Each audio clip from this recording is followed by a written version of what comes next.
All right, breaking just tonight, ranking member of the House Intelligence Committee, Congressman Devin Nunes of California, has notified the Attorney General he is submitting 8 criminal referrals alleging serious misconduct during the Trump-Russia probe. He joins us now. Congressman, what can you tell us about this? You say in your letter, which I have in front of me, that it is serious. When will we know who and what for?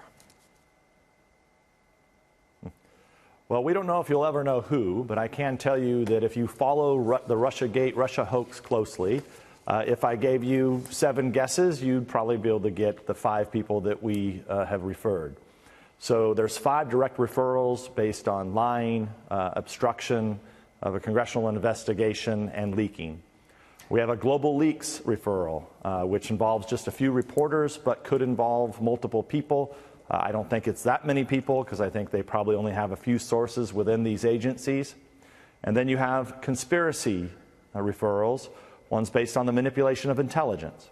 The second one is based on FISA abuse and other matters. And so that's where we stand. Those are the 8 referrals.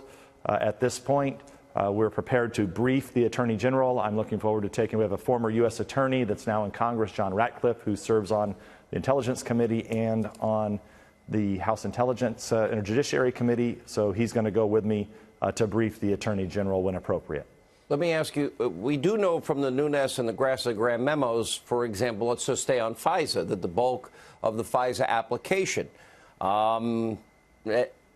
pages 10 to 12, 17 to 34, and the last one in particular, I've been told is important, but the bulk of that information came from Hillary Clinton's bought and paid for, unverified, uncorroborated, not even supported by its author, Russian dossier.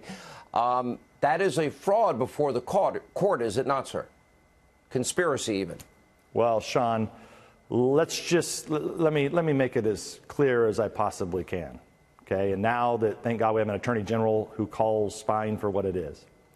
In late 2015, early 2016, spying began on the Trump campaign. That information leaked that led to what they considered to be legal spying that they've acknowledged that they'd started doing at the end of July. You just had Carter Page on. They considered that all legal spying.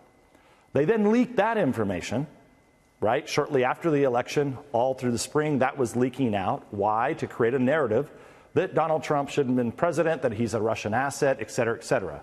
So spying and leaking. Then you have the culmination of the ultimate spying, where you have the FBI director spying on the president, taking notes, illegally leaking those notes of classified information. Why? So they could appoint a special counsel to spy on an acting president again.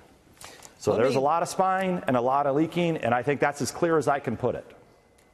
I won't push any further. I understand. I would ask you often, you obviously had more information than I would say, is there anything that I've said tonight that's wrong? And you often would say no. And I'd ask you the same question, the next question.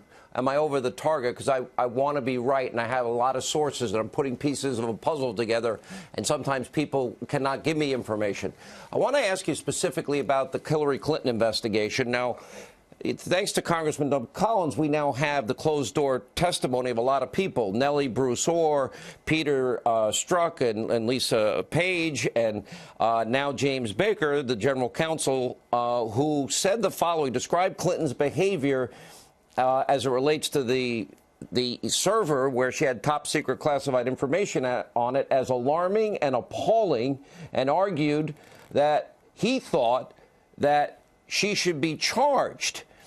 And Page and Strzok said, both of them, they had no control over that investigation at all, although Strzok himself did the interview, allowed 2 other people in the interview, which is unheard of, and was writing her exoneration in May before interviewing her in July and exonerating her 3 days later. Comey did that part. Do you believe that that investigation into Hillary was a rigged investigation, and should it begin anew? Well, look, I don't know that because we didn't look at all that information. But I will say that I don't know how destroying a server that shouldn't have been there in the first place is not obstructing justice. Another important point you talked about with classified information on it. We still are waiting on transcripts with classified information on it. But I want to remind the viewers, we still have transcripts from our investigation that are sitting over at the DNI that still have not been declassified. And those need to come out also. That will give a lot more transparency to, I think, everything else that's going along with the transcripts that you're seeing now. And the last interview I had with the president, he said he would be releasing the FISA applications, the Gang of Eight, the 302 materials. When Americans see that, will they be shocked? And if so, on a scale of 1 to 10, how shocked? Well, look, what I've said, and I'll say it again, if you thought using dirt from a campaign is bad, you'll think this is equally as bad. If you didn't think it was bad, then you won't care. And now, look, if it would have happened to the other side, they would have really cared. Great point. All right, Congressman, thank you so much for being with us. We'll follow this closely.